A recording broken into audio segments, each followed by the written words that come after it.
There are a lot of differences between low and high elo in Overwatch. This is why oftentimes when you ask a high elo player some advice, they just don't give you advice that makes sense. And oftentimes as a low elo player, when you're trying to replicate what your favorite streamer or pro player is doing, it just doesn't translate. Well, I'm someone who has been hard stuck at basically every single rank at one point on both console and PC, but also climbed to the highest ranks of play. So I have a good understanding of the key differences between low and high elo and the big mistakes that everyone is making, whether they're trying to teach someone something or whether they're trying to climb the ranked ladder. Now, the first one is team reliance, and this is a really big one because oftentimes you'll hear someone say, my team can never do their job, my teammates always die in feed, and my teammates are not healing me, or they're not taking space, or whatever the case may be. People will often blame their team. And this is the thing, in a higher ranked lobby, you can often expect high ranked players to act in a certain way. Now, this isn't always the case, but oftentimes you at the very least expect a certain amount of heals, a certain amount of peel, a certain amount of damage, a certain amount of everything. While you're not necessarily expecting your teammates to carry you, you do expect your teammates to at least behave in a reasonable way. And when I say reasonable, I mean like randomly in a low rank elo, sometimes your teammates will just all up and leave out of nowhere. Like, you'll be playing on the front line and 4 of your teammates will just all up and leave randomly to go chase a tracer in the back line, and you're just alone out of nowhere. You're like, wait, what the hell just happened? That can happen in low elo, and it doesn't happen nearly as much in high elo. So this is the big advice that I'll give you. Try to play in a way that doesn't expect anything from anybody. And what I mean by that is playing around things like natural cover or going for plays that you can 100% do alone. Even if you think in your mind the natural thing is to push up, the enemy is low, don't expect your teammates to necessarily follow that up with you, because the team reliance should be at a bare minimum. Don't go for a play just because it makes sense. And if you expect things from your teammates too much, you're just going to be left disappointed. Now, the next thing is the gaps in positioning. And this is just a really important concept because in high rank, most of the time people are going to be playing where they know they're not going to get super punished for it, right? They're playing around corners, they're playing around walls, and they can reasonably get out of harm's way. So they're not just gonna be isolated away from their team and just die for free. But in low rank, people will often play out in the open, outside of cover, in the middle of nowhere, but get away with it because no one is punishing people for being in bad positions. So in the high rank, everyone kind of respects each other to an extent and plays in a place where they know they at least have some amount of recourse if they get pushed, whether that's backing up, turning the corner, utilizing their utility. But in low rank, everyone's kind of just playing just anywhere, and no one's really learning the right place to play because you're not guaranteed to get punished for it. And this was one of the problems that when I was hard stuck in freaking silver and gold, I never really learned how to position well because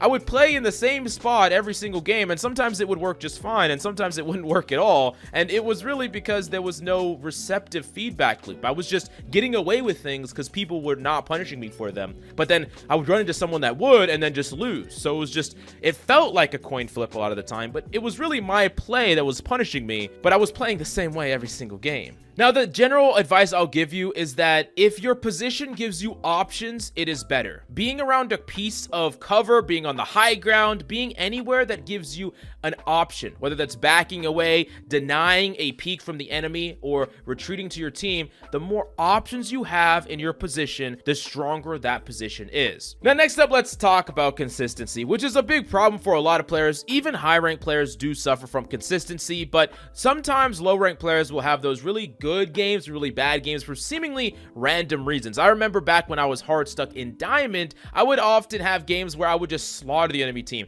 you know, dropping 30, 40 bombs, and I would feel great about myself. And then the next game, it felt like no matter what I did, I couldn't get any value, and I just fed and fed and fed, and I would be frustrated with myself because I'm like, yeah, it's obviously my fault this game, but I didn't play any different than the last game. Why did last game work and then this game didn't? And that's like a direct difference for high ranked players because high ranked players or high elo players don't allow themselves to get farmed over and over again. So there's a lot more playstyle alterations as you get better at the game. You get better at changing how you're playing. So let's say one game I was playing Genji and I popped off and I was doing really well, and then in the next game I try to go into that game and play the exact same play style, but it's not working. I'm getting shut down. A high rank player will quickly identify, oh, well, they're playing these characters and they're peeling a lot from me, so they're shutting me down. And perhaps I should play less aggressive, I should play more passive, focus on living and farming my blade as opposed to trying to go for solo plays. But back when I was in the lower ranks of play, I was like, my playstyle works, I just messed something up, I'm just gonna do it again and do it better this time, and it didn't work. And then I'm like, oh,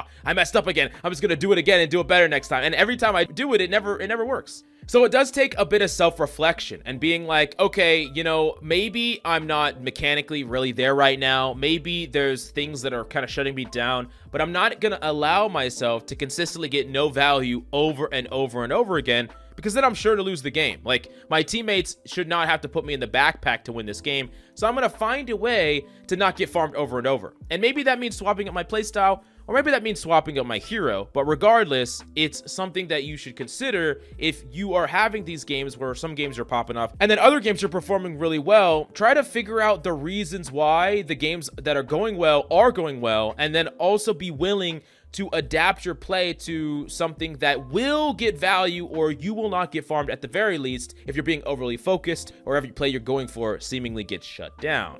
Then the next thing that's a really big difference between low rank and high rank play is the pace of play. When I was in lower rank, I felt sometimes that everything that would happen, I would get overwhelmed. Like, there's just like way too many things going on. Someone would jump me and I would mess up my abilities, and then there would be something else going on, and then someone's yelling at me in comms, and there's just like way too much. There's just way too much going on. But then eventually, you know, I climbed the ranks, I got better, I was hard stuck for a very long time in silver, gold, plat, and diamond, and then I eventually made my breakthrough straight to Grandmaster and top 500 and all that stuff. But once I went back, you know, playing on a new account, whether I'm trying to rank up an account, and the few times that I've played in actual lower elo again, everything just moves in slow motion now. So everything that was super overwhelming for me before, back when I was in low elo legitimately, now going back and playing in low elo after playing in a higher tier of play, everything just literally moves very slow. It's like the openings and the gaps in opponents' play, the mechanical execution, the speed at things getting done and being executed, it's all happening at a much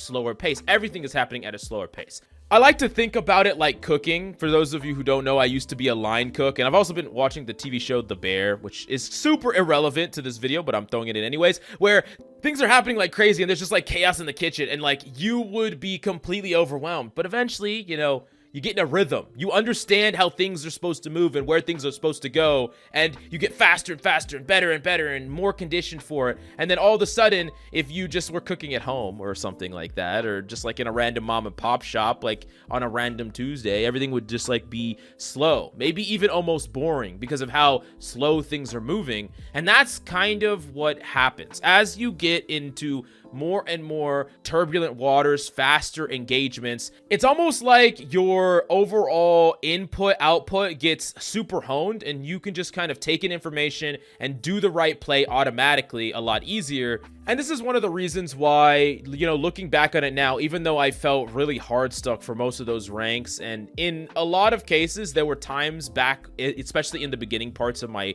journey to climb, I would blame, you know, a lot of other people for my play. But now going back on it, it's just like I was just not really used to the environment. I wasn't comfortable or confident yet enough. And it's one of the reasons why it's like impossible for a person that truly deserves a much higher rank to stay in a lower rank. It's just like, even if you weren't trying, it would be really hard to lose. Like, it would just be hard to lose. Now, next up, it's about controlling people's actions. And something that I really need you to understand, if you want to climb out of low elo, you want to get to high elo, this is the easiest way to do it. In low elo, you can easily make someone do what you want them to do if you're trying to make them do that thing. And what does this actually mean? This means that if your goal is not to go and kill the Ana, right? That's not your goal. Your goal is, I'm going to get the Ana to waste her sleep. I'm going to get the Ana to use her nade on herself. I'm going to do these things. If that's your goal, it is so easy to, because oftentimes people will take a little bit of pressure, a little bit of focus or damage or whatever, and they will be too under pressure and they'll make mistakes. They'll throw their abilities, they'll throw their nade, they'll throw their sleep out. And once they don't have these things, because your first goal was not to, I'm going to go kill this Ana, and then the Ana uses her nade in her sleep like she was going to, of course, and then maybe you had to back off because she hit them or whatever the case may be. Your first goal is, I'm going to bait these abilities. I'm going to bait them. I'm going to bait specifically nade.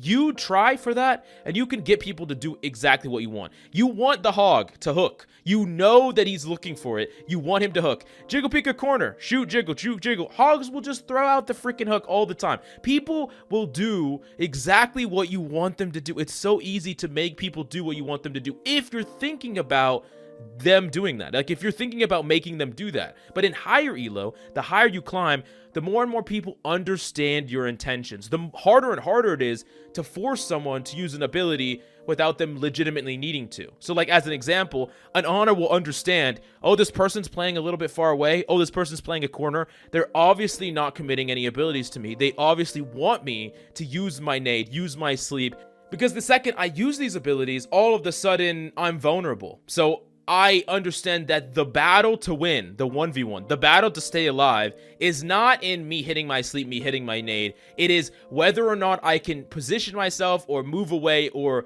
get out of this person's fire without using my abilities. Because if I ever am forced to use it, I'm screwed. That is the game. So it's super important for you to understand this, and it's very, very strong if you realize how easy it is to control someone and make them do what you want them to do if you go into an engagement thinking about, I'm going to make this Zarya use bubble. I'm going to make this person use this ability. I'm going to bait this out and just do it intentionally. It's a super powerful technique, and it's just going to get you a lot of free games if you learn how to do it right. Now, the next key difference is challenging space. And oftentimes in low elo, players will really force objectives, sitting point, sitting cart. They really put a big emphasis into that thing as like the ultimate thing that wins or loses you the game. But in high elo, players oftentimes will understand a priority in taking positions that give you an advantage in future fights. It's like looking beyond the scope of right now into the future and the future of fights. So this is something like pushing past the card and staggering, taking space, positioning yourself on the high ground, caring about these good positions. So like as an example, going to the high ground and clearing off the high ground, which is not the most direct way to go to the point, and a lot of times the lower in rank you are, the more point-minded you are, which is like, we got to go point, but then realize you take the good position, and you get to win the fight, and then the point's free. That's a really important thing. It's like, yes, point is important, but it's like the final objective. It's like something that you get automatically after other conditions are met, and there's other things that are more important. It's like a lot of times low rank players, or the lower in rank you are, and this was true for me as well when I was in low elo, it's just like you're very moment by moment, and high elo players think about things more fight by fight or objective by objective, or like in larger time intervals, much bigger time intervals. And this is the ultimate thing that you need to take away from this. Oftentimes you should play a good position even at a quote-unquote cost. If the opponents are on the objective and they're taking the objective, but you don't have to contest it yet because they're not about to cap the whole objective, play the good position, play the high ground, play the place where you're more effective, play your effective range, win the fight. And yes, there is a cost. They got a tick, they got some ground, they almost capped the objective, but that isn't the same thing as playing a worse position and just dying. And then the last thing that I did want to talk about is mechanics, which I think is probably the least important thing, but it is important nonetheless. And basically, the only true difference between low elo players and high elo players with mechanics is that players in high elo don't necessarily have better mechanics. And that seems kind of strange. You would think that they would always have better mechanics, but I've met some like plat widowmakers and just some plat aimers that are just like completely cracked mechanically. You're like, what the hell? But a high rank player perfectly understands their mechanics and their limits. They're not going to go for a play unless they're confident they can pull it off. They're not going to go and do something that requires good mechanics if they don't have the mechanics to match that. Well, you know, oftentimes low rank players feel a little bit like a dice roll, where they'll go for a duel, they'll go for a challenge, they'll peek an angle, they'll challenge somebody. Not only just are they at a disadvantage in some of these fights, but they're not 100% guaranteed to win them or not win them. So it's not that they are necessarily better or worse mechanically, it's that they are a bit over optimistic or unsure with exactly how reliable their mechanics are, and oftentimes they bite off a little bit more than they can chew versus, you know, the higher elo player will be a little bit more realistic with, yeah, I probably shouldn't challenge this because there's a possibility that it won't work out, and I don't want to play for that possibility. But anyways, these are my big findings between low elo and high elo, and the big mistakes that a lot of you are making that is preventing you from climbing. So yeah, if you have any questions about any of these, definitely let me know in the comments down below. And if you want private coaching, my links will be in the description. But thank you so much for coming by. Hope you enjoyed the video, and I'll see you next time.